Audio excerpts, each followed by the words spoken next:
The phone rang at the worst possible moment. I was trying to unscrew a rusty faucet under the sink. The old pipes in this house had always been a hassle, especially after Clifford left. My husband had been a real handyman, but I had only learned basic plumbing when I was left on my own. I dried my hands on a kitchen towel and hurried to the phone, leaving the wrench on the bathroom floor. Hello? I always answered briefly, without ceremony. Mom? It's Garrett. My son's voice sounded tense, and I immediately sensed that something was wrong. In 20 years of motherhood, and then another 22 years as a grandmother, I had learned to recognize these notes in his voice. What's wrong? I asked, sinking into the old armchair by the window. He cleared his throat, another worrying sign. Garrett only cleared his throat when he was nervous or about to say something unpleasant. Veronique, Pearl's parents, and I discussed Eldon's wedding arrangements. He fell silent again, and I braced myself for something unpleasant. My son had never been good at speaking his mind, especially when it came to potentially conflictual situations. He had inherited this trait from his father. Cliff also preferred to avoid confrontation. I, on the other hand, had always been a proponent of calling a spade a spade. And, I prodded him, don't drag it out. I have a leaky faucet. We've decided that you're not invited to your grandson's wedding. The words hung between us like a heavy curtain. I felt something cold curl in my chest, but I kept my composure. I see, was all I said, clutching the phone tighter. Mom, you have to understand, it's not my decision.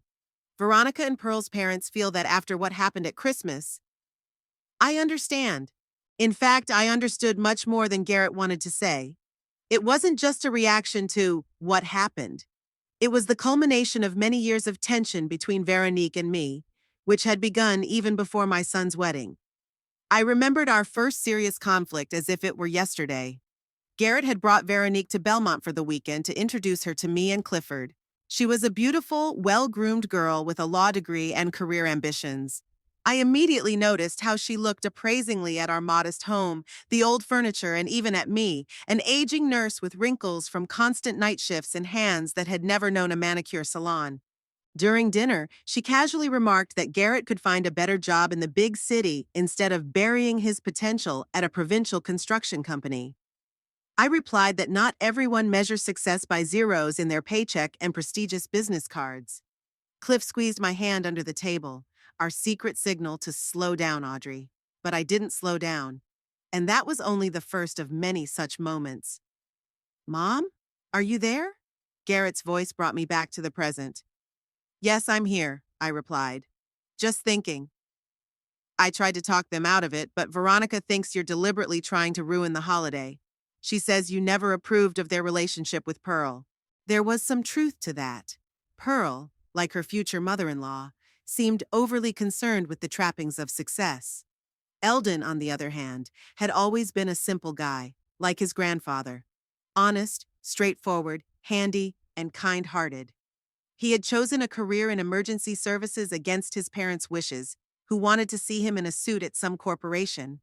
I saw a glimmer of Cliff's blood in that decision, and it warmed my heart. Mom, I understand you're upset.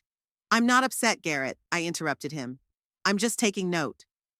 That was a lie, of course. Inside, I was a storm of emotions, resentment, anger, disappointment.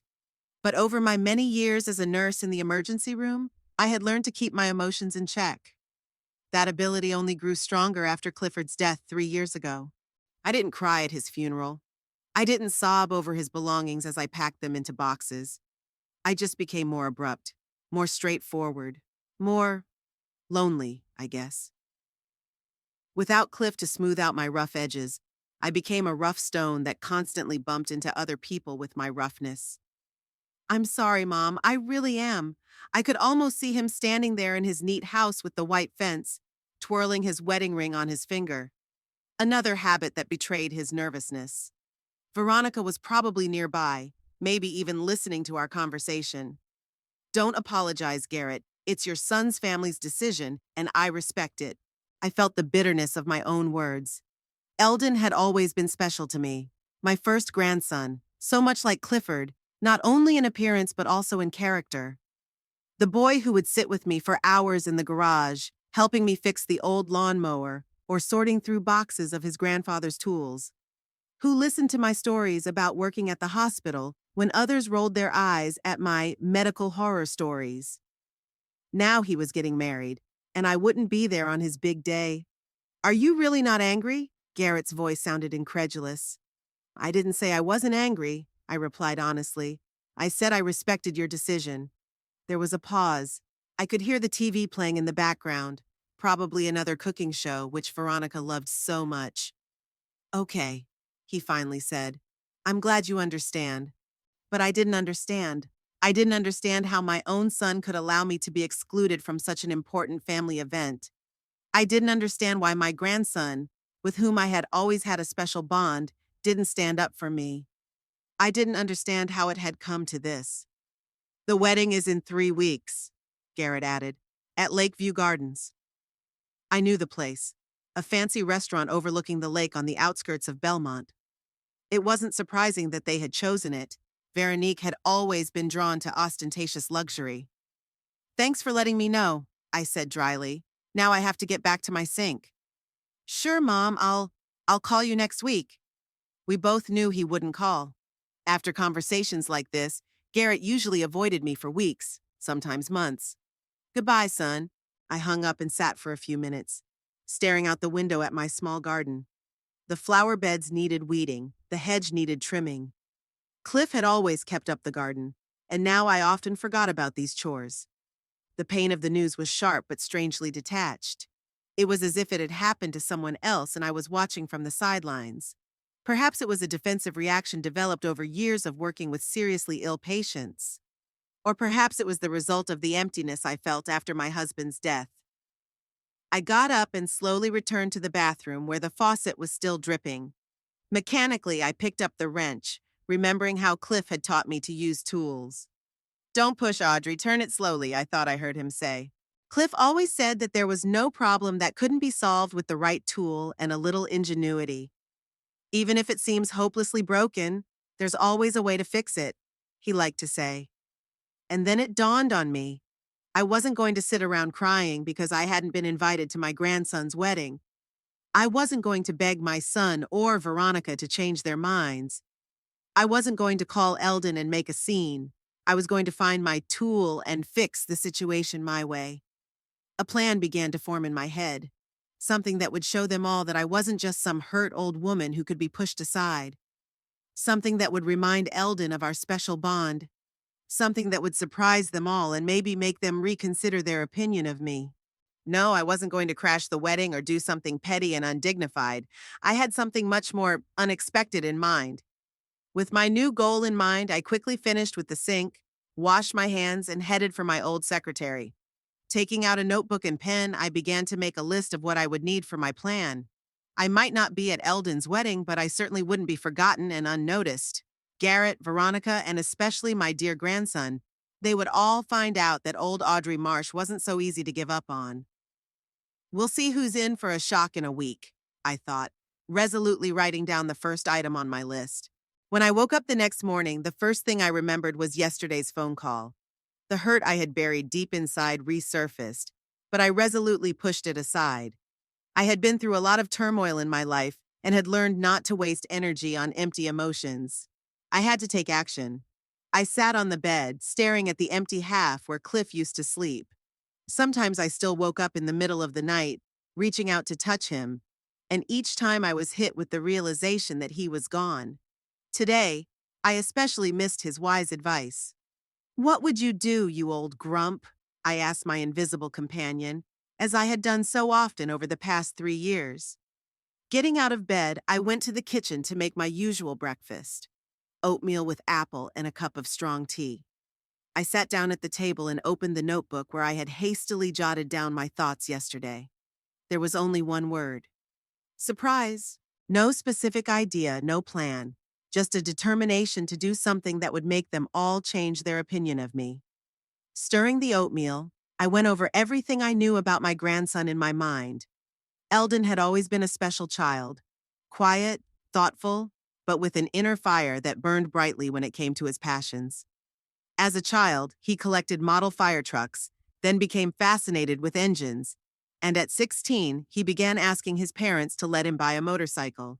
Garrett and Veronica were categorically against it. It's dangerous. You'll crash. That's not what we raised you for. The usual parental fears. I understood their concerns, but I could see how much it upset the boy. That year, on his 16th birthday, I gave him an old book on the history of motorcycles that I found in a second-hand bookstore. He was thrilled. We sat for hours leafing through the pages with photos of classic models. And then he told me about his dream for the first time. "Grandma, see this one?" He pointed to a photo of an elegant motorcycle with chrome details. "It's a 1968 Triumph Bonneville, a real legend. If I could choose any motorcycle in the world, this is the one I would choose." I remembered how he stroked the glossy page with his fingers, how his eyes lit up. At that moment, he looked so much like Cliff that I caught my breath. "You'll have one like that someday," I promised him then. Eldon smiled doubtfully. "Hardly, Grandma. Motorcycles like that are museum pieces, and they cost a fortune." But the dream remained.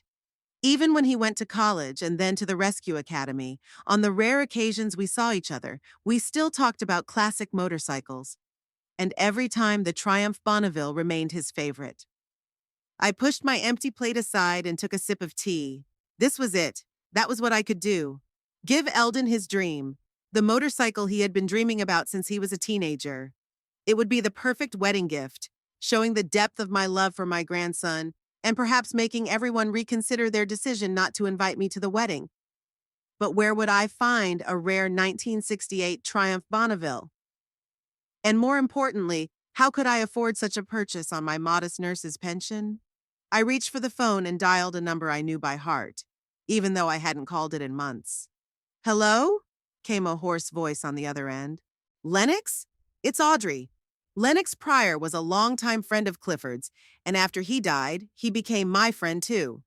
A former military mechanic, he ran a small workshop on the outskirts of Belmont, where he repaired everything from lawnmowers to vintage cars. If anyone could help me find an old motorcycle, it was him. "Audrey Marsh, it's been ages. How are you, you old bat?" I couldn't help smiling. Lennox was the only person besides Clifford whom I allowed to call me Old Bat. "Better than you old geezer." "I hear your gout is acting up again." "Pff, just rumors. I'm as healthy as a horse." He coughed, refuting his own words. "Something happened? You're not the type to call just to chat." "I need your help, Lennox, and your expertise." "I'm all ears." I told him about my idea to find and give Eldon a Bonneville Triumph for his wedding. I didn't mention that I hadn't been invited. I didn't want to look pathetic in front of him. "A 68 Bonneville Triumph?" Lennox whistled. "Ambitious, Audrey. There are very few of those left, especially in decent condition." "And in indecent condition?" I asked. There was a pause.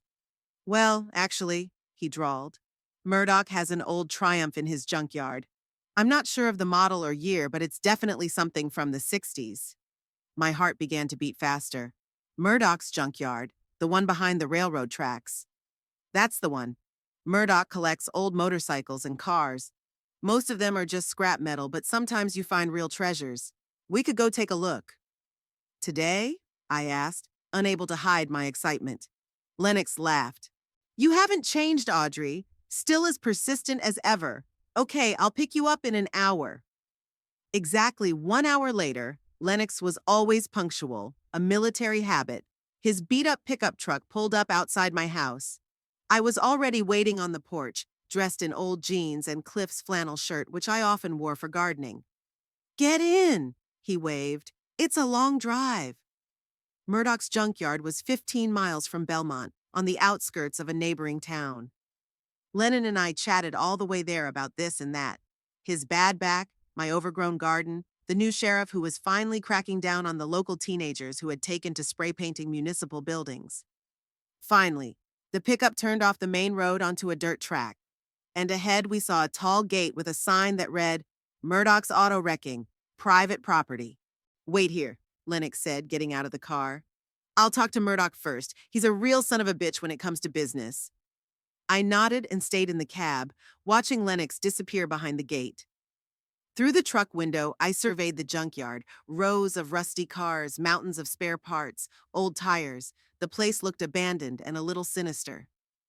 15 minutes later, Lennox returned accompanied by a tall, thin man with a tousled gray beard. This must have been Murdoch. "This is Audrey," Lennox introduced me. "Audrey, this is Murdoch." Murdoch gave me a once-over and nodded. "A lady interested in old motorcycles? That's unusual."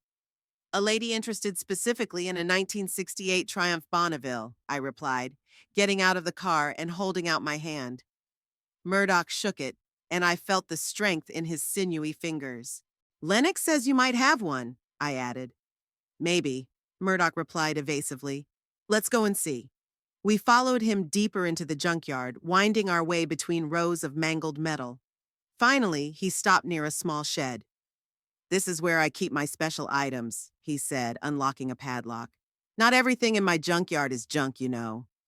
Inside the shed were several motorcycles covered with tarpaulins. Murdoch walked over to one of them and pulled off the cover. My breath caught in my throat. Even in its current state, with peeling paint, rust on the chrome parts, and a torn seat, the motorcycle was magnificent. Elegant lines, a classic silhouette, and a distinctive fuel tank with the Triumph emblem. "My God," I whispered. Lennox whistled and crouched down to examine the engine. "A '68 Triumph Bonneville T120, he confirmed. "It's in terrible condition, but it's definitely the real thing." "How much?" I asked Murdoch bluntly. He scratched his beard.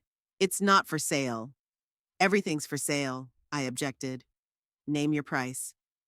"You don't understand," Murdoch shook his head. "It's a collector's item." I was going to restore it. "When?" I asked skeptically, looking at the layer of dust on the motorcycle. "Judging by the looks of it, it's been sitting here for years." Murdoch frowned but didn't argue. $1,000, he finally said. "And that's only because you're a friend of Lennox's." My stomach tightened. $1,000 was a lot of money for me. But looking at the motorcycle, I realized it was a good price for such a rare item. $800, I offered. $950, Murdoch countered. Not a penny less. We settled on $925.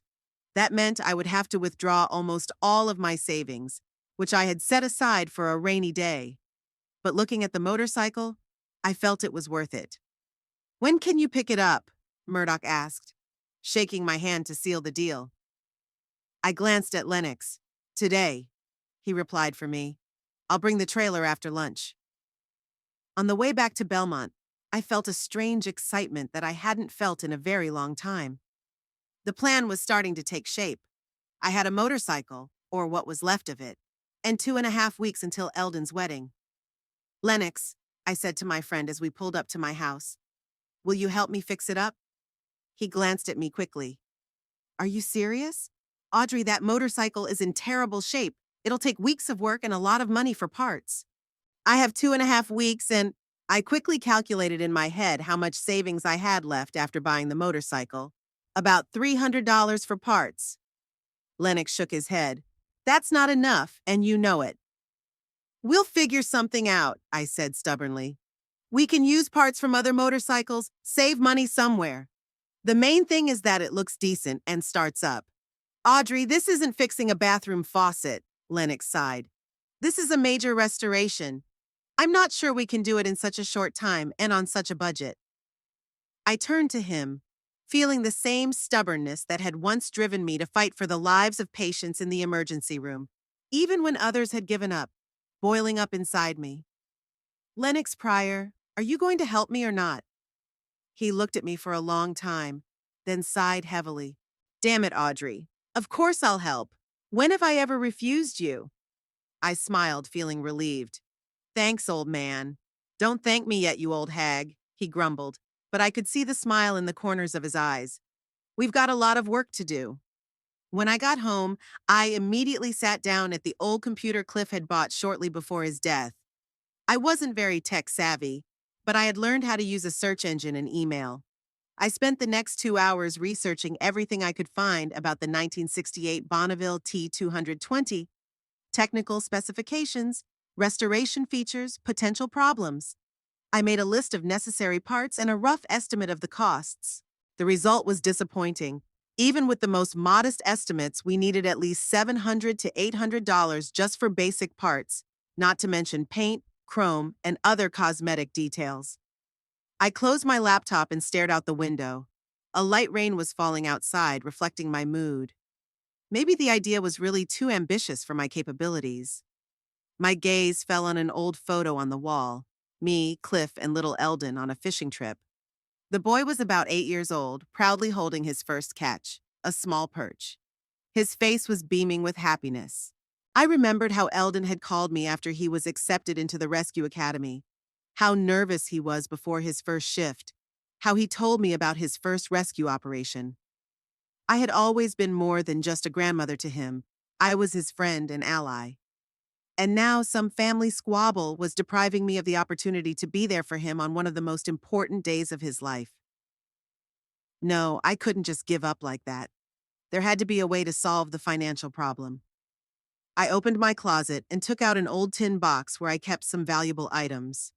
Among them was a pearl necklace that Cliff had given me on our 20th wedding anniversary. I rarely wore it. I didn't particularly like jewelry, and I hardly ever had a reason to go out. The pearls were real and probably worth a lot. I knew Cliff had saved up for them for almost a year. The thought of selling them made my heart ache, but I knew it was the most realistic way to get the money I needed. He would have understood, I thought, stroking the cool pearls. Cliff always valued practicality over sentimentality, and he loved his grandson as much as I did. It was decided. Tomorrow, I would take the necklace to a pawn shop in the city center. But first, I had to prepare a place to work on the motorcycle. I went down to the garage, which I had used mainly as a storage room since Cliff's death. I started clearing the space, moving boxes of old things, tools, and spare parts that my husband had never thrown away, believing that they would come in handy someday. "Looks like you were right, you old curmudgeon," I muttered as I discovered a box of metalworking tools. Many of them were old, but still in good condition. This could save us some money. By evening, when Lennox called to say he would bring the motorcycle tomorrow morning, the garage was ready. I even found old motorcycle blueprints and diagrams that Cliff had kept in his collection of technical literature.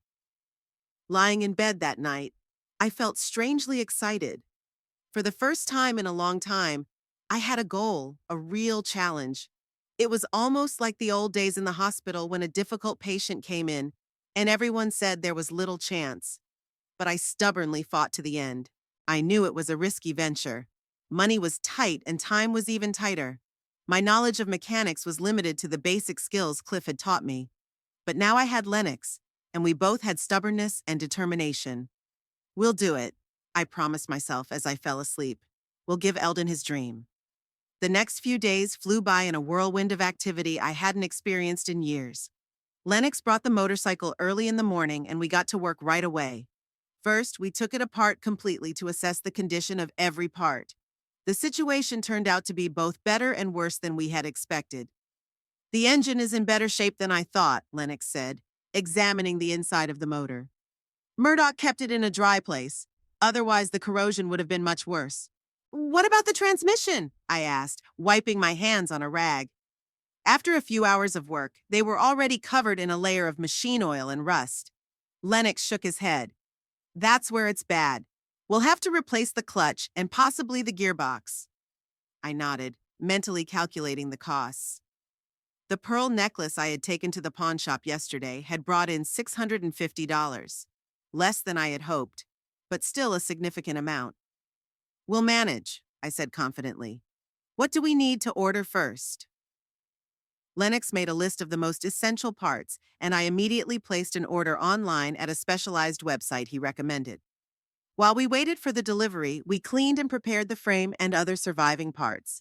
"You know, Audrey," Lennox said when we took a break for lunch on the second day of work, "I haven't seen you this lively in a long time." I took a sip of cold tea from my thermos. I guess I needed a real project. After I retired and Cliff died, I kind of froze. "I understand," he nodded. "When I closed the workshop, I felt the same way.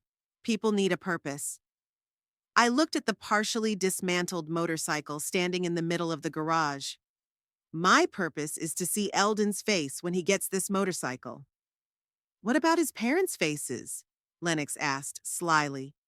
Especially your daughter-in-law's. I bet she won't be thrilled. I shrugged, trying to look indifferent. That'll be a nice bonus. We both laughed, and in that moment I realized I hadn't laughed so genuinely in a very long time. Work on the motorcycle progressed with varying degrees of success. Some parts arrived sooner than we expected, others were delayed. Lennox came every day, usually in the morning, and we worked late into the evening. I learned to distinguish between different types of wrenches at a glance, mastered the basics of sandblasting metal, and even helped with carburetor tuning. You could be a mechanic, Lennox remarked one day when I had taken apart and cleaned the fuel pump on my own. In another life, maybe, I replied. Although in medicine you also have to deal with mechanisms, only they're biological. While working on the motorcycle, I tried to find out more about Eldon's wedding. Garrett didn't call as promised, but that didn't surprise me. My son always avoided conflict and difficult conversations. Eldon himself didn't get in touch either, which was more unusual. He usually called me at least once a week. Apparently, he had been told about the decision not to invite me, and now he felt awkward. I decided to turn to Martha Donovan, an old friend whose daughter was a florist and often did wedding arrangements in Belmont. Martha, do you happen to know who's doing the flowers for my grandson's wedding? I asked casually when we ran into each other at the supermarket. Martha looked embarrassed. Actually, Audrey, Carol got the job. She didn't want to tell me because she knew you and I were friends and she felt awkward. It's all right, I assured her. I'm happy for Carol. I'm sure it's a good job. It's quite a big one, yes, Martha confirmed. Carol said the bride's family isn't skimping on expenses. I nodded, mentally noting the information. The Pearl family was clearly trying to impress. Are you going to the wedding? Martha asked cautiously. I paused, deciding how to respond. I didn't want to look like a pathetic, rejected grandmother. I have other plans for that day, I finally said. But I'll send a gift, of course. Martha clearly sensed that I wasn't telling her everything, but fortunately she didn't press the issue. On Thursday, about 10 days after we started our project, I drove to the pharmacy in the city center. Lennox and I needed special glue to stick the new seat covers on, and Joseph, another old acquaintance, had promised to get it for me. I was standing at the counter waiting for Joseph to find my order when I heard a familiar voice. And something for headaches, please. All this wedding planning is driving me crazy. I turned around and saw her, Pearl Hackett, my grandson's fiancée. We had only met a couple of times at family dinners, and each time the conversation had been awkward. She was a nice girl, but somehow superficial in my opinion. Always perfectly dressed with flawless makeup and manicured nails. At 25, she was already working as a pharmacist at a prestigious chain pharmacy in a neighboring town, and as far as I knew, her parents were wealthy. Her father owned a chain of building supply stores and her mother was a real estate agent. Pearl didn't notice me, completely absorbed in a conversation with the pharmacist about her headaches and stress. I could have quietly left, but something made me stay. Maybe it was curiosity, or maybe it was a desire to better understand the situation. Pearl? I called out to her as she walked away from the counter with a bag of pills. She turned around, her face reflecting a whole range of emotions. Surprise, embarrassment, awkwardness. Mrs. Marsh, I didn't expect to see you here. Belmont is a small town, I smiled. How are you? How are the wedding preparations going? Pearl nervously smoothed her hair. Everything is going fine. Lots to do, of course, but everything's under control. I nodded. I can imagine. Weddings are always hectic. There was an awkward pause. It was obvious that Pearl didn't know how to act. She probably knew about the decision not to invite me, and now she felt guilty. How's Eldon? I asked, deciding not to press her. I haven't seen him in a while. Pearl relaxed a little. He's fine, working hard. You know, it's a busy time for the rescue service, forest fires and all that. Yes, he's always been a workaholic, I agreed. He takes after his father in that respect. At the mention of Clifford, Pearl's eyes softened slightly. Eldon talks about him a lot. I wish I'd had a chance to meet him. This surprised me. I didn't know Eldon often mentioned his grandfather in conversation with his fiancée. Perhaps there was a deeper connection between them than I had realized. Cliff would have approved of his choice, I said sincerely. He always said that the most important qualities in a woman were intelligence and a kind heart. Pearl blushed slightly. Thank you, Mrs. Marsh. That, that means a lot. I decided to take a chance. Give Eldon my best regards. Tell him what I think of him and wish you both happiness. Pearl bit her lip. I will. Mrs. Marsh, about the wedding. I want you to know. At that moment, her phone rang. She glanced at the screen and sighed. I'm sorry, it's my mother. I have to take this. Of course, I nodded. I won't keep you. Pearl answered the call and quickly left the pharmacy, giving me a guilty look as she left. I stood at the counter, thinking about our short conversation. Here's your glue, Audrey. Joseph returned with a small tube. Sorry for the delay. Thanks, Joseph, I said, reaching for my wallet. Do you know the Hackett family? Pearl's parents? Joseph looked around as if to check that no one was listening, then lowered his voice. Of course I do. It's hard not to know the Hacketts in our neighborhood. They're the kind of people who like everything to be by the book. Especially Victoria, Pearl's mother. I remember how she made such a fuss at the city library because her daughter's book was returned a day late. Really? I raised an eyebrow. Oh, yes, Joseph nodded. They care a lot about their status, let's say. When Derek Hackett opened his first store, they lived very modestly. Now they have a mansion outside of town, and Victoria acts like she's always been part of high society. That explained a lot. If Pearl's parents were so concerned about social status, then a blunt, straightforward nurse grandmother hardly fit into their idea of a proper wedding. I see, I said, paying for the glue. Thanks for the information, Joseph. You're welcome, Audrey, he smiled. And good luck with your project. I returned home, where Lennox was waiting for me, ready to continue working on the motorcycle. He immediately noticed my pensive mood. Something happened? I told him about my encounter with Pearl at the pharmacy. You know, Lennox, I'm starting to think it's not so much about the Christmas incident or my strained relationship with Veronica. It seems like the main pressure is coming from Pearl's parents. They don't want some rude old nurse ruining their perfect wedding. Does that change your plans? Lennox asked, opening a can of solvent. I smiled. Not at all.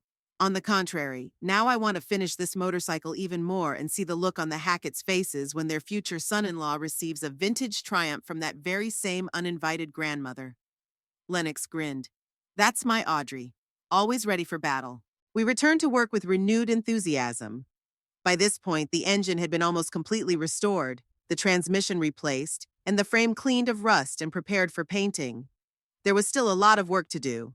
The electrical system, the brakes, the paint job, the assembly. But the progress was evident.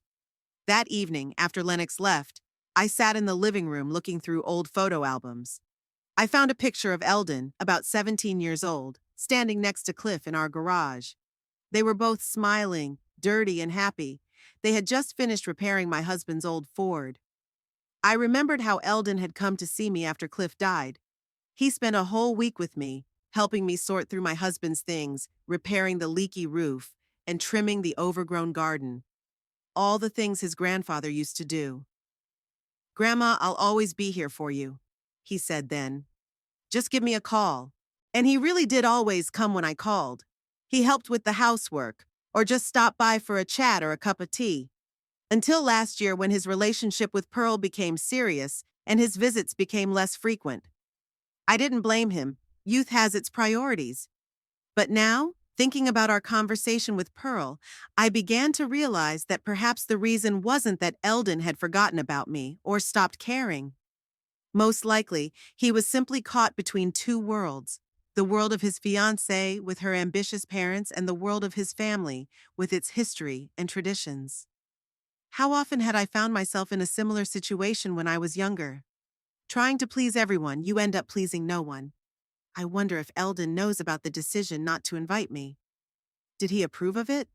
Or maybe he tried to object but was persuaded by more insistent voices. I sighed as I closed the album. Whatever the answers to those questions, my plan remained unchanged. I would give Eldon the motorcycle of his dreams. And perhaps that gesture would be the bridge that helped him find balance between his past and his future. Lennon and I worked especially hard over the next few days. The motorcycle was starting to take shape. You could already see the classic silhouette of a Triumph Bonneville. We chose a deep blue color with silver accents for the paint job. Not exactly an original color scheme for this model, but according to Lennox, damn impressive. Only 5 days left until the wedding, Lennox remarked as we finished up on Friday evening. Will we make it? We have to, I said firmly, even if we have to work around the clock. He nodded. We'll do the paint job tomorrow, then we'll let it dry for a day or two, and all that will be left is the final assembly and tuning. Sounds like a plan, I agreed. When Lennox left, I stayed in the garage for a while, admiring our work. The motorcycle no longer looked like a pile of scrap metal. It was almost a finished classic bike, just needing the finishing touches. I ran my hand over the gas tank, imagining how it would look after it was painted. I could already see Eldon's face when he saw this motorcycle.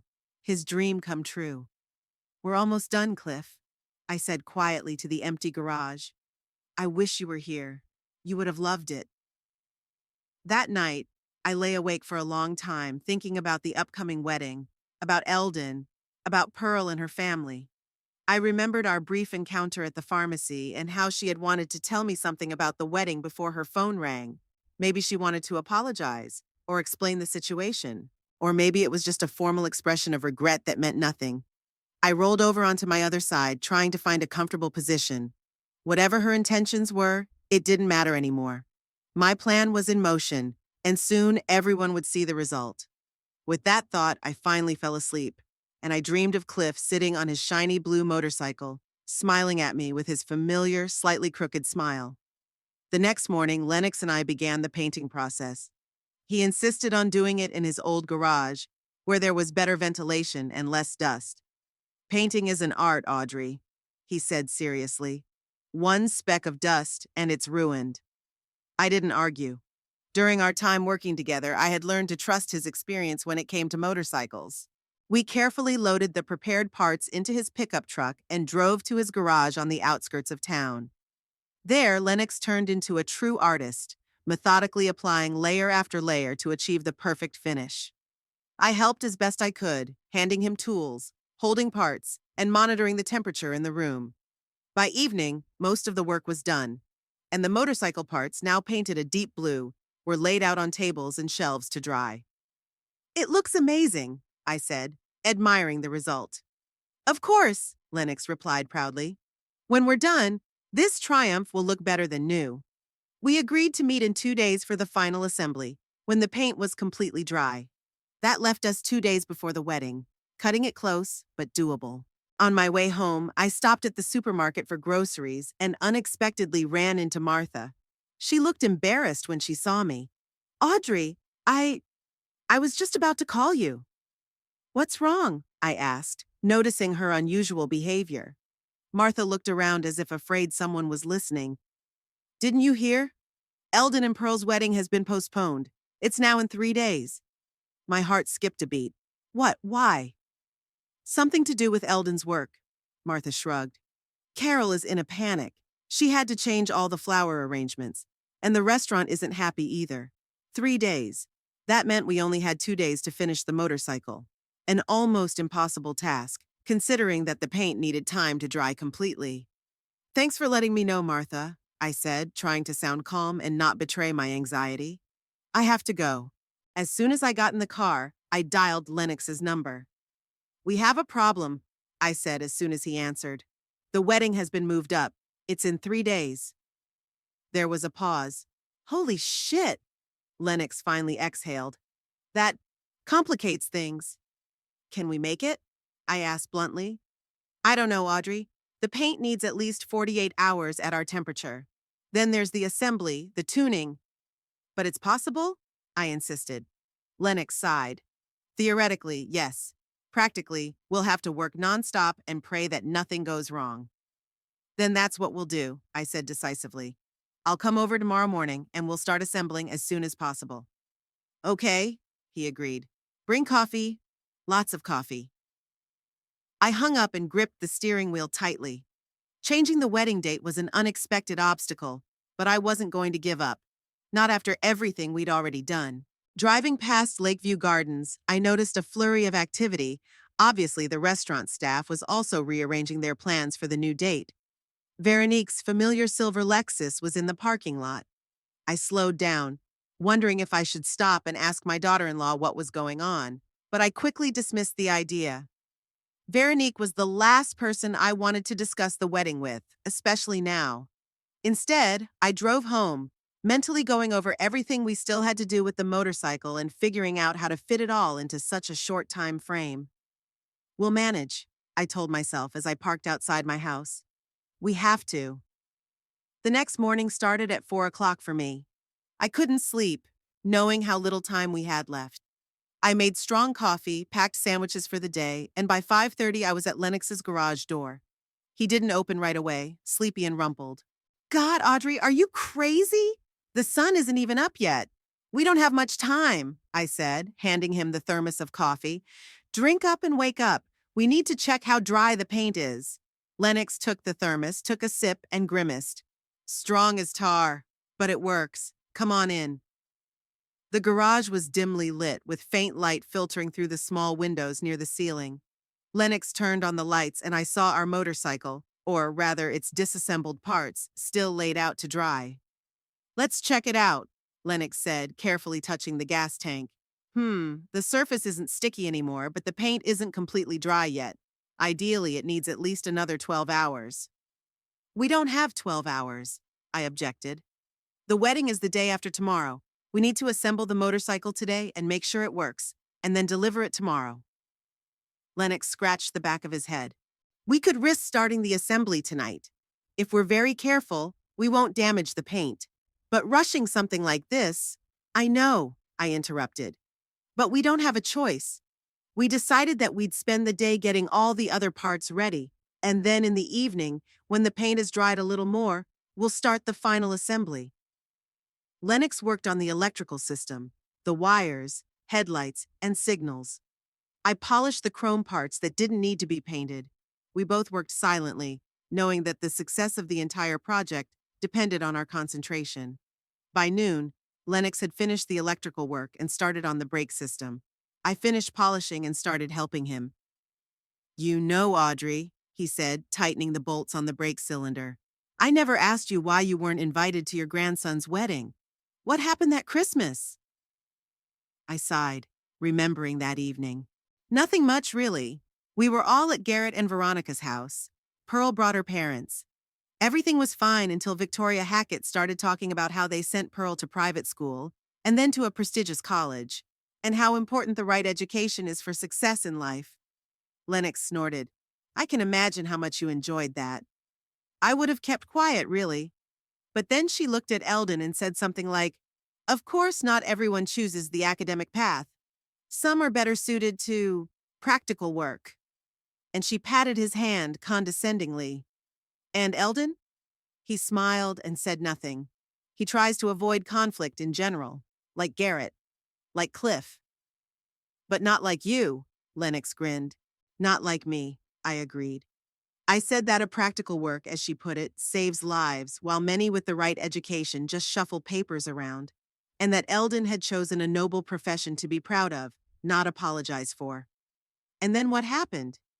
There was silence. Then Victoria said that she certainly respected all professions, but that education opened doors to a better life. I replied that better life was a relative concept, and for some people it wasn't about the size of their bank account, but about the meaning of what they did. Lennox shook his head. That's it? That doesn't sound like a scandal that would keep you from being invited to a wedding. That was just the beginning, I admitted. Then Veronica tried to change the subject and talked about her new diamond ring that Garrett gave her for their anniversary. Derek Hackett, Pearl's father, remarked that it was a cute little ring. I couldn't resist and said that some men give diamonds to compensate for something else they lack. Lennox laughed. Audrey Marsh, you didn't do that. I did. I couldn't hold back a smile.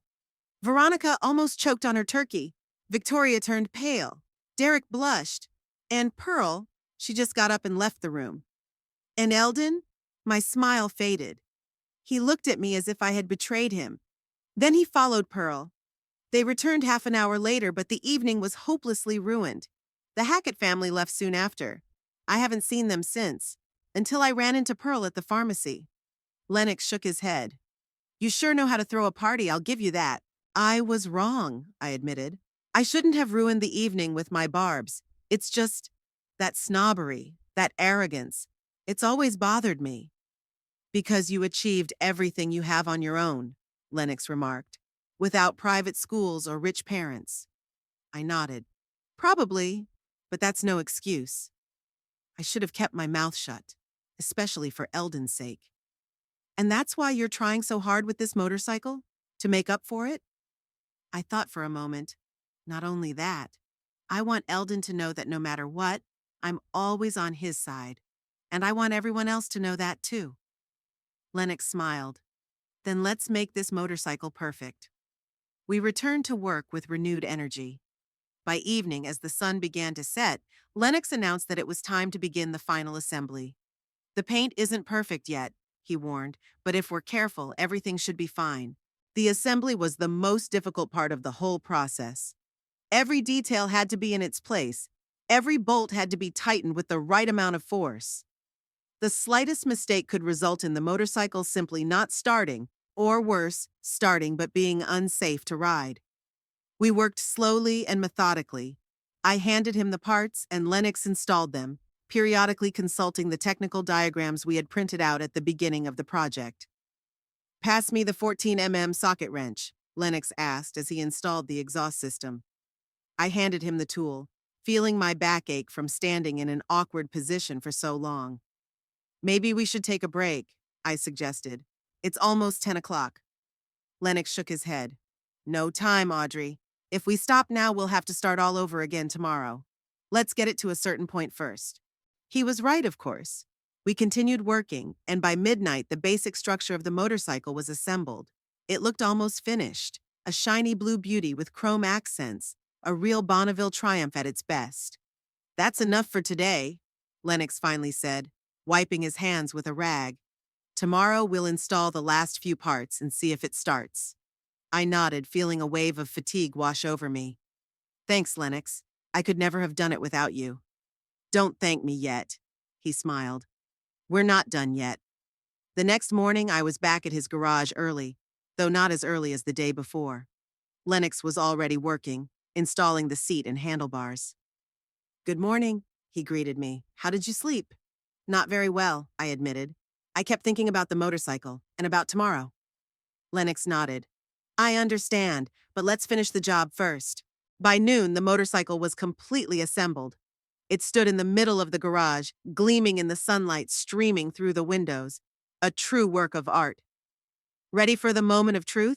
Lennox asked, handing me the key. I took a deep breath. Let's do this. Lennox explained how to start the motorcycle, the specifics of older models, the position of the throttle, the features of the Kickstarter. I listened carefully, memorizing every detail so that I could repeat everything on my own if necessary. Finally, I sat down on the motorcycle, feeling the leather seat sag under my weight. I turned on the ignition, set the throttle as Lennox had shown me, and pressed the Kickstarter with all my strength. Nothing happened. Again, harder, Lennox encouraged me. I tried again, and again. On the 5th or 6th try, the engine finally roared to life with a characteristic growl. Yes, Lennox exclaimed, raising his arms in the air. It's working! I sat there, feeling the motorcycle vibrate beneath me, listening to the steady rumble of the engine. It was a success. We had actually done it, restored a vintage Triumph Bonneville in less than 3 weeks, on a limited budget and with minimal experience.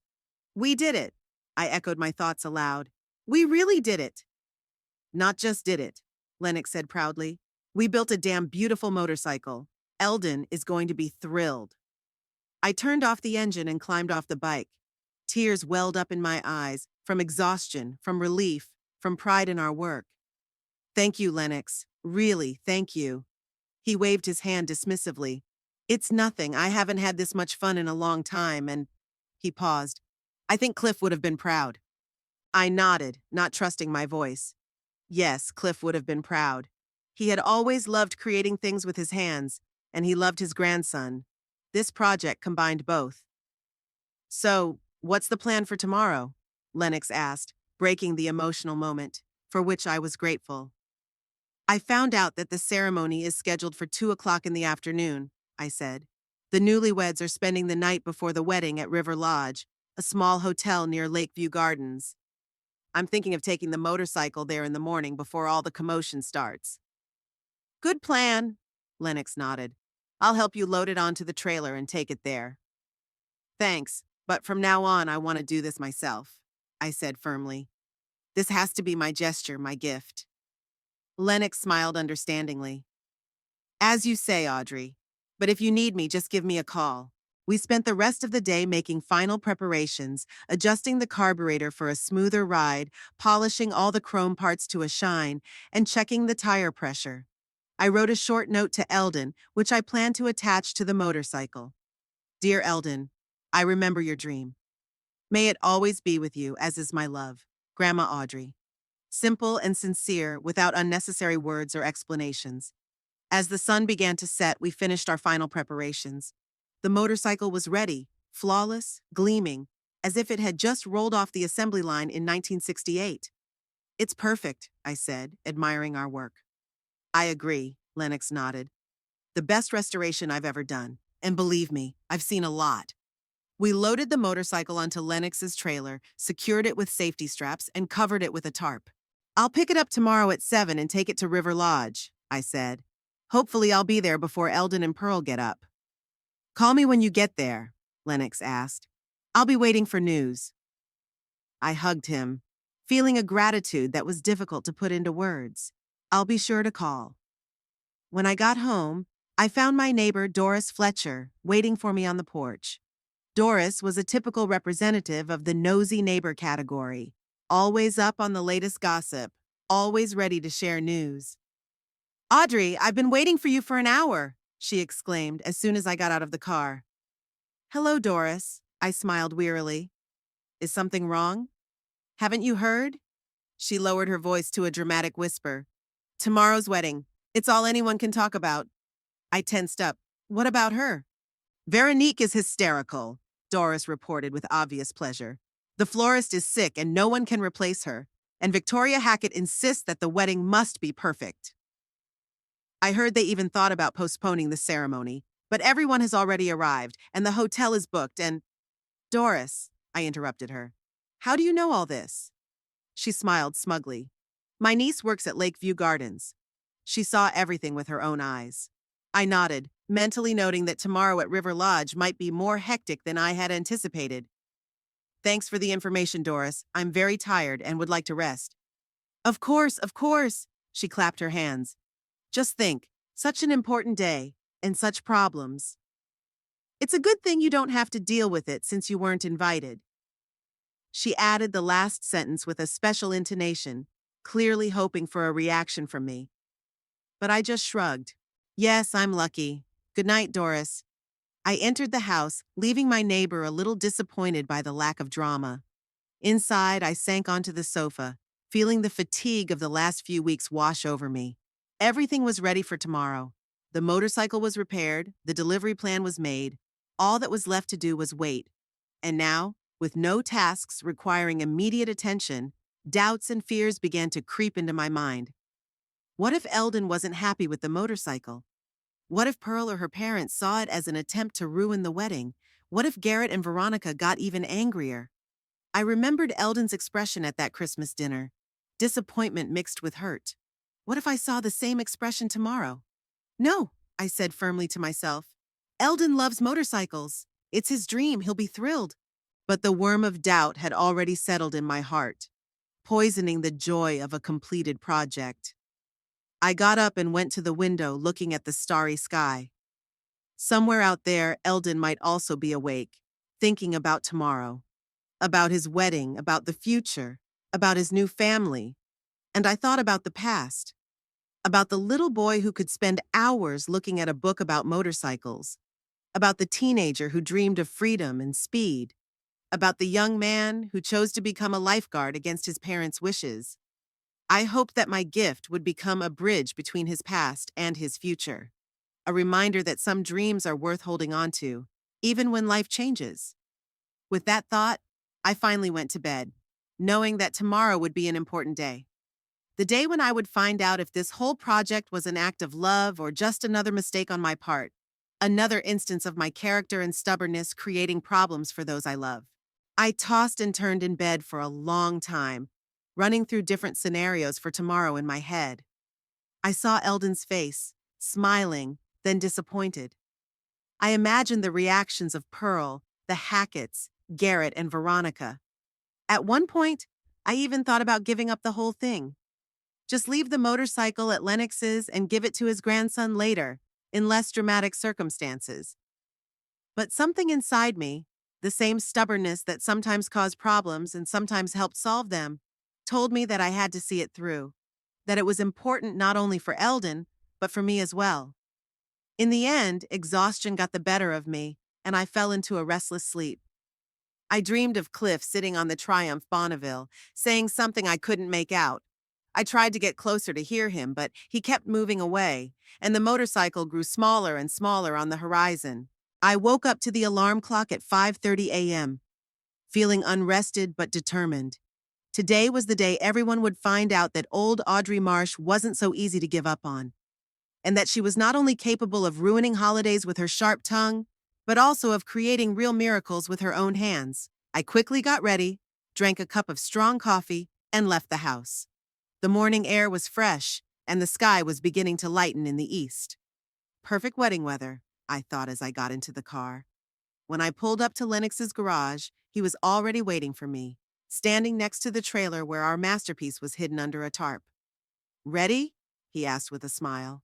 I took a deep breath and nodded. "Ready."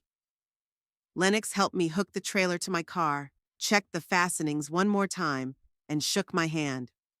"Good luck, Audrey. You've done something special. Don't forget that, no matter what happens." "Thanks, Lennox, for everything." I got behind the wheel and slowly pulled away, feeling the unfamiliar weight of the trailer behind me. The drive to River Lodge took about 20 minutes. During that time, I went over the plan in my head one more time. Park in the hotel parking lot, unload the motorcycle, attach the note, call the front desk and ask them to notify Eldon about the delivery. Simple and clear. No unnecessary drama or scenes. When I pulled up to River Lodge, the sun had already risen, painting the sky in soft pink tones. The hotel was a two-story building in the style of a country cottage, surrounded by pine trees. There were several cars in the parking lot, but it was quiet. It seemed that most of the guests were still asleep. I chose a spot away from the entrance and parked carefully. Now came the hardest part, unloading the motorcycle without damaging it or making any noise. I opened the trailer, removed the tarp, and froze for a moment, admiring our work. In the morning light, the Triumph looked even more impressive, deep blue, with silver accents and chrome details that sparkled like a mirror. "You'd be proud, Cliff," I thought as I took out the ramp to lower the motorcycle. With some difficulty but carefully, I rolled the heavy machine out of the trailer. Silence hung in the air, broken only by the singing of early birds and the rustling of leaves. I took the note out of my pocket, attached it to the handlebars, and took a deep breath. Now all that was left was to call the front desk and let them know it had arrived. I took out my phone, found the hotel number, and was about to press the call button when I heard a voice behind me. "Grandma?" I turned around and saw him, Eldon, my grandson, standing a few steps away from me in sweatpants and a t-shirt, clearly out for his morning jog. His eyes were wide, his gaze moving from me to the motorcycle and back. "Eldon," I breathed, feeling my heart begin to beat faster. "Good morning." "What are you doing here?" he asked, taking a step forward. "And what is that?" He fell silent as his gaze focused on the motorcycle. I saw the emotions flash across his face: surprise, recognition, disbelief. Is that a Triumph Bonneville?" he whispered, coming closer. 68? I nodded, not trusting my voice. "But where? How?" He walked around the motorcycle, examining it from all sides, as if he couldn't believe his eyes. Grandma, this is amazing! There was such sincere admiration in his voice that all my fears and doubts instantly vanished. I smiled, feeling the tension of the last few weeks of my vacation melt away. Happy wedding day, Eldon. Eldon stared at the motorcycle, unable to hide his admiration. His fingers gently slid over the handlebars, the chrome details, the immaculately polished gas tank. His face lit up with that boyish smile I remembered so well from his childhood. Grandma, this is incredible, he said, finally tearing his gaze away from the motorcycle. But how? Where did you find it? Models like this are really rare. I smiled, feeling the warmth of his reaction spread through me. I found it at the Murdoch junkyard. Lennox and I restored it. You restored it? Eldon looked from the motorcycle to my hands, as if only now noticing the calluses and scratches from 3 weeks of intense work. Grandma, I don't know what to say. You don't need to say anything, I said, walking over and handing him the keys. This is your wedding gift. I remember how you always dreamed of one like this. Eldon took the keys, but instead of getting on the motorcycle right away, as I expected, he stepped forward and hugged me tightly. I felt his strong lifeguard arms squeeze my shoulders, and for a moment I saw the little boy who used to run to me with scraped knees. Thank you, he whispered in my ear. This is the best gift I've ever received. We stood there for a few seconds, then he pulled away and I saw tears in his eyes. My heart sank. I hadn't expected such an emotional reaction. Want to try it out? I asked, nodding toward the motorcycle. Lennox says it's in perfect condition. We checked it yesterday. Eldon nodded, quickly wiping his eyes with the back of his hand. Sure, I'd love to. He carefully got on the motorcycle, inserted the key into the ignition, and turned it. Then, following his intuition, or perhaps remembering something from a book he had read, he set the throttle correctly and pressed the kickstarter. The motorcycle didn't start right away, just like with Lennox, but on the third try, the engine roared to life, filling the morning air with its characteristic rumble. Eldon's face lit up with such joy that it took my breath away. At that moment, he looked more like Cliff than ever. The same facial features, the same sincere smile, the same love of mechanics. It's beautiful, Eldon shouted over the noise of the engine. Just perfect. I smiled, feeling that all the effort and hardship of the past few weeks had been worth it, worth that smile on my grandson's face. Eldon turned off the engine and climbed off the motorcycle. Grandma, I don't know how to thank you. This is the best, most thoughtful gift ever. I'm glad you like it, I replied simply. I wanted you to have something special for this day. His expression changed, becoming more serious. Grandma, about the wedding. I'm so sorry you weren't invited. I tried to talk to my parents, but I raised my hand to stop him. It's okay, Eldon, I understand. After that Christmas dinner. It's not just that. He shook his head. It's all complicated. Pearl's parents are very insistent when it comes to planning. They want everything to be perfect according to their standards. And Veronica, you know how she is. I nodded. I knew, of course. Anyway, I don't want to ruin your wedding day, I said sincerely. I just wanted to give you a gift. Eldon looked at me, clearly struggling with himself. Then he shook his head decisively. No, that won't do. You have to be there. This is my day, and I want my grandmother to be there. Eldon, don't make this difficult, I said gently. I don't want to cause problems between you and Pearl, or you and your parents. You're not causing problems, he said firmly. They are. Look, I'll talk to Pearl. She'll understand, I'm sure. And your parents, well, they'll just have to deal with it. I saw determination in his eyes that I hadn't noticed before. Maybe there was more of me in him than I thought. Eldon, honey, are you sure? Today is your day and I don't want it to be overshadowed by family disagreements. He took my hands. Grandma, you restored the motorcycle of my dreams for me. You put your time, energy, and savings into it. If I can't find the courage to insist that you be at my wedding, then I'm not worth anything as a man. His voice sounded so convincing that I didn't argue. I felt warmth spreading inside me. Not triumph or self-satisfaction, but simply pure, unclouded love for this young man in whom I saw the best qualities of our family. Let's go. Eldon took me by the arm. Pearl should be waking up soon. I want her to see the motorcycle too. And you. We rode the motorcycle to the hotel entrance, attracting the attention of the few early guests. The doorman whistled respectfully when he saw the Triumph. What a machine! Is it yours, sir? It's mine now, Eldon replied proudly. A wedding gift from my grandmother.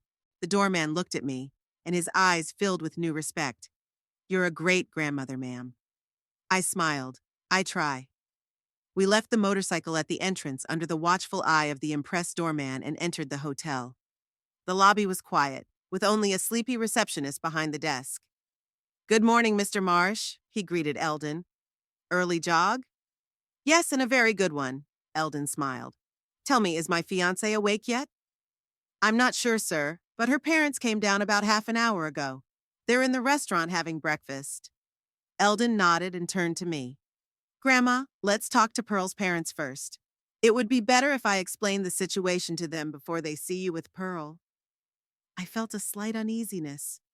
Meeting the Hacketts wasn't part of my plans, especially after the Christmas incident.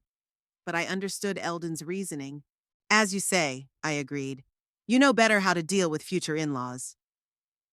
We headed to the hotel restaurant, a small but elegant room with panoramic windows overlooking the river. Derek and Victoria Hackett were sitting at one of the tables by the window studying the menu. They looked exactly as I remembered them.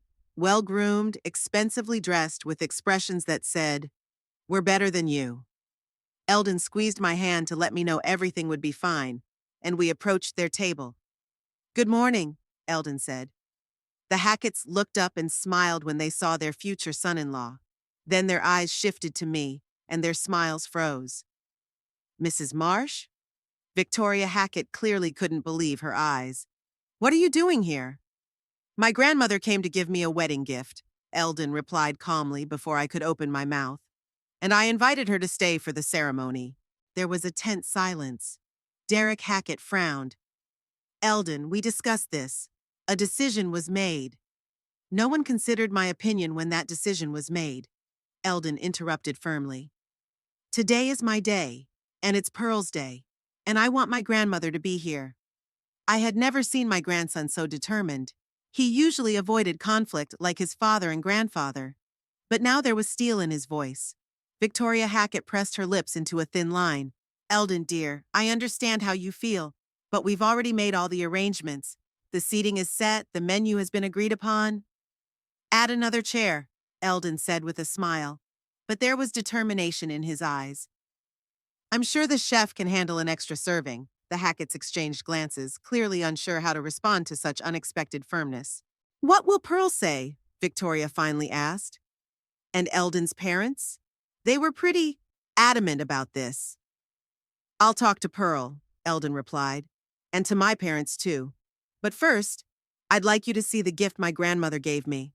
I think it will change your opinion of her. He gestured for them to follow him outside. The Hacketts reluctantly got up from the table and followed us.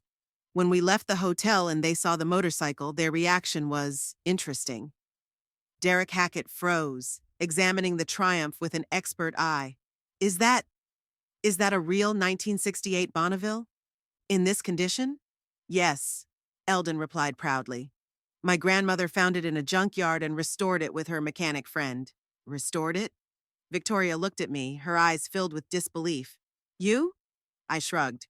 I had good hands and an excellent teacher. My husband taught me not to be afraid of tools. Derek slowly walked around the motorcycle, examining it from all sides. It was clear that he really understood the mechanics. That's impressive, he finally said.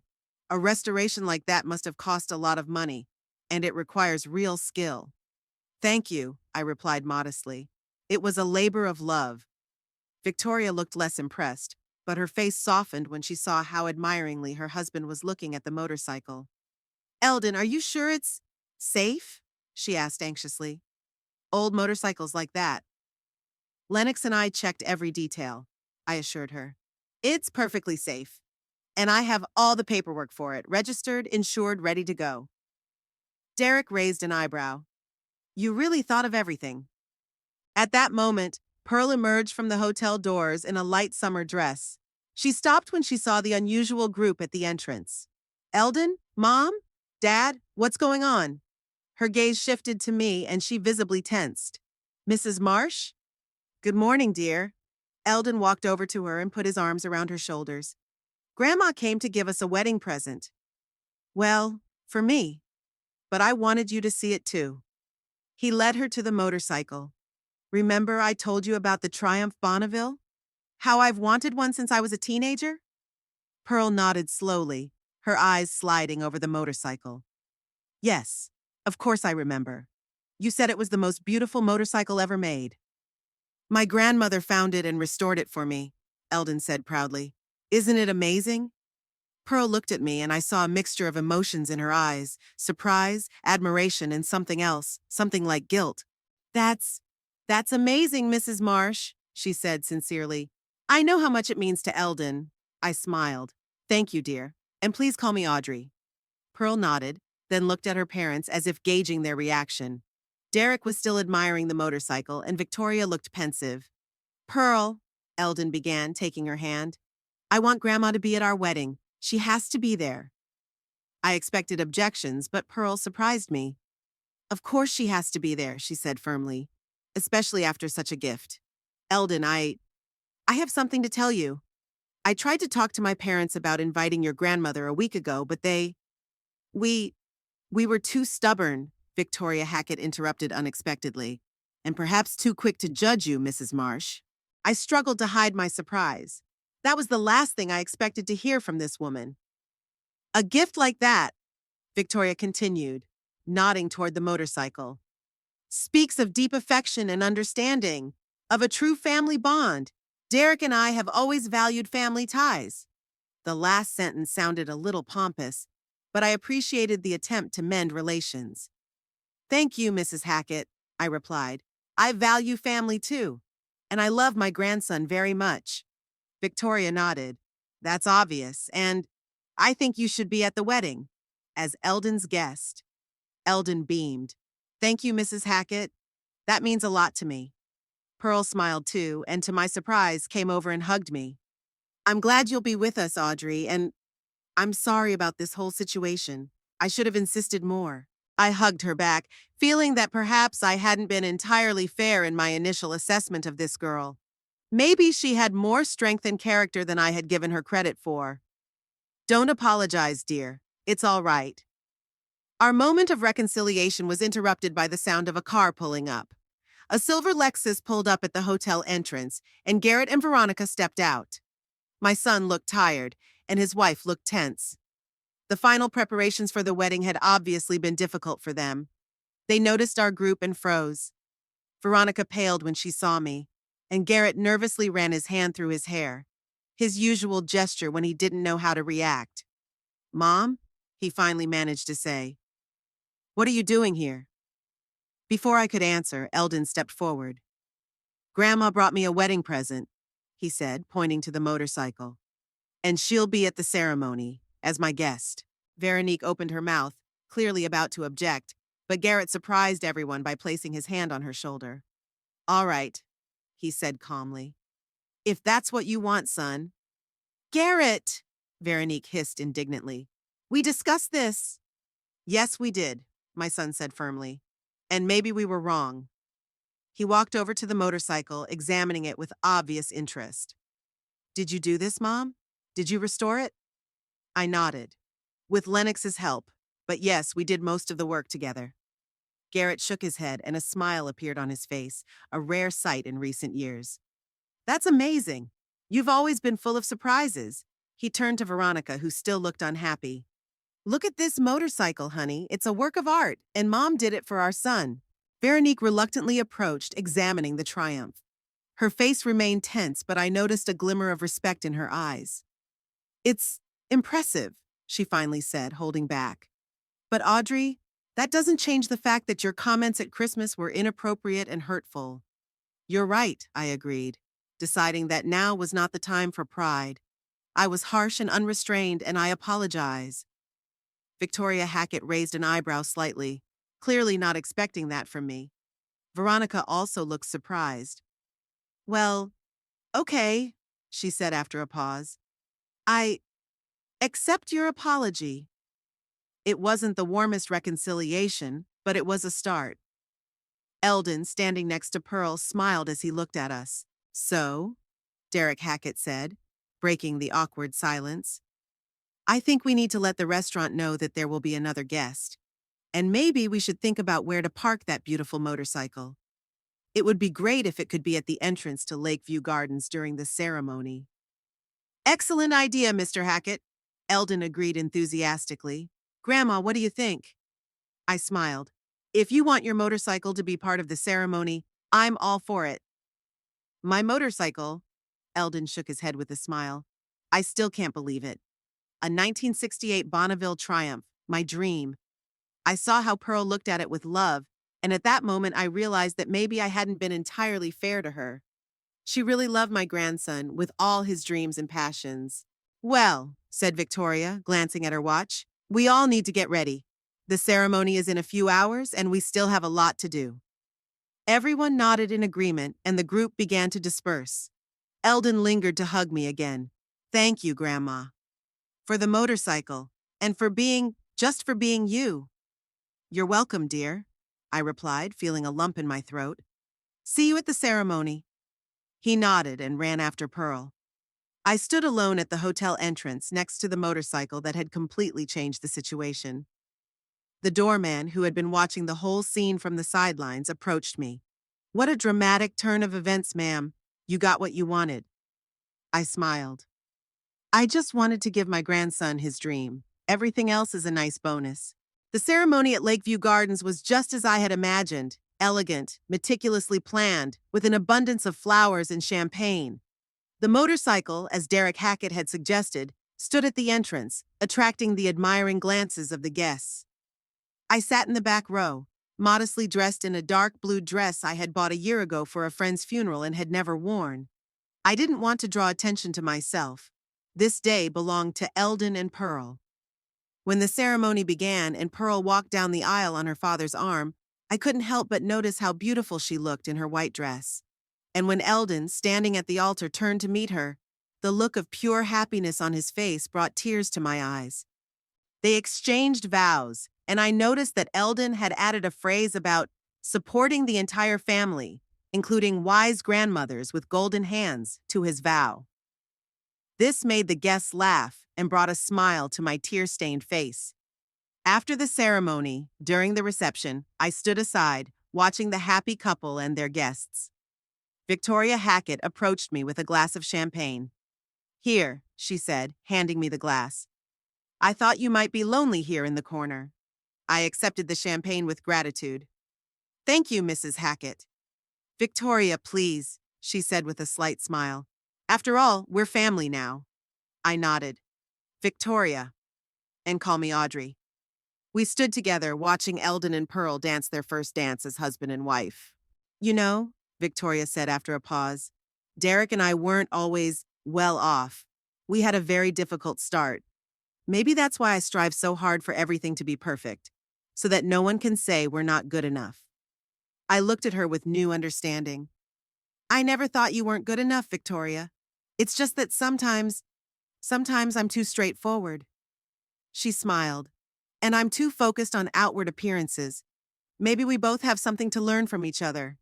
We clinked glasses, and I felt that perhaps, if not friendship, then at least mutual respect was beginning to form between us. Later, Garrett approached me. He looked a little awkward but determined.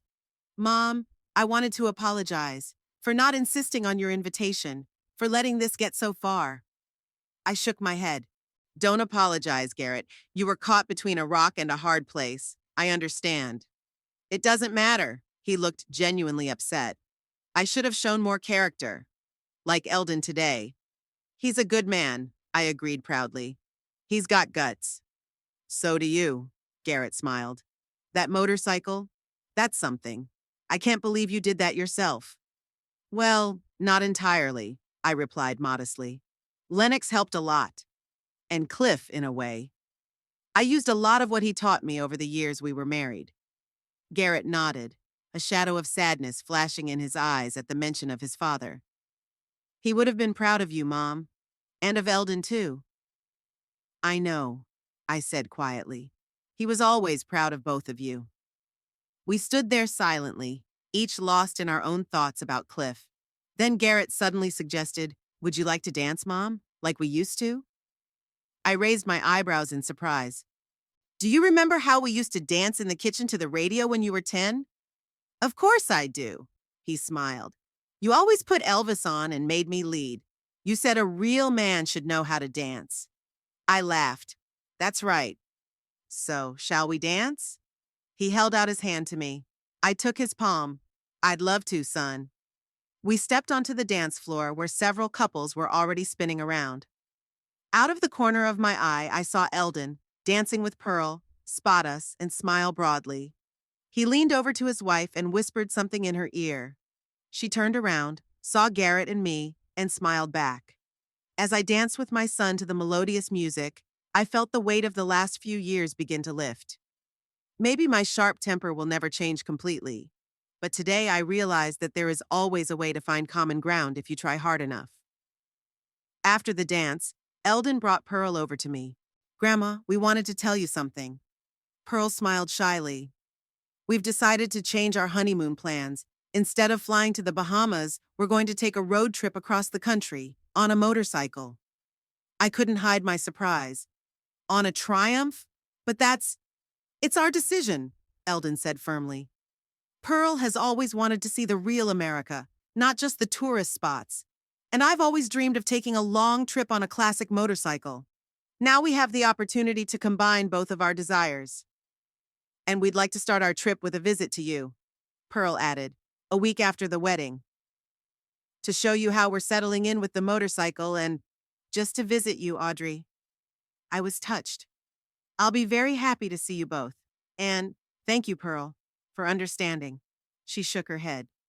"Thank you for showing me that true love is expressed in actions, not words.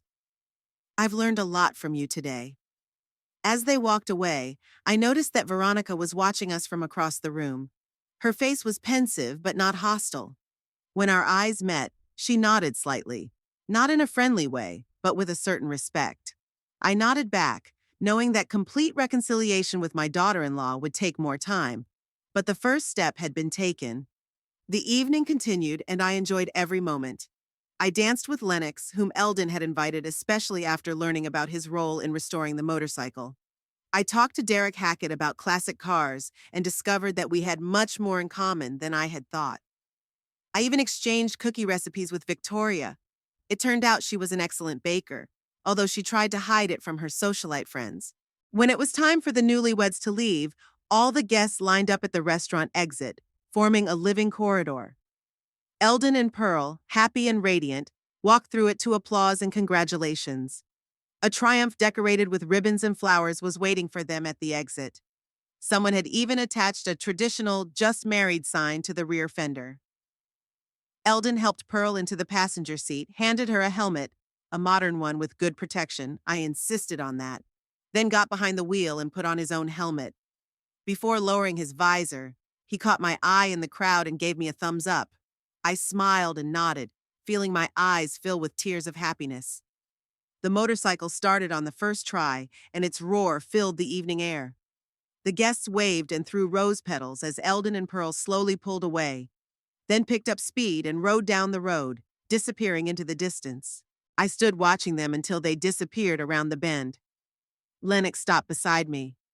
"Well, old hag, looks like your plan worked even better than you expected." I smiled. "That's right, old geezer. That's right."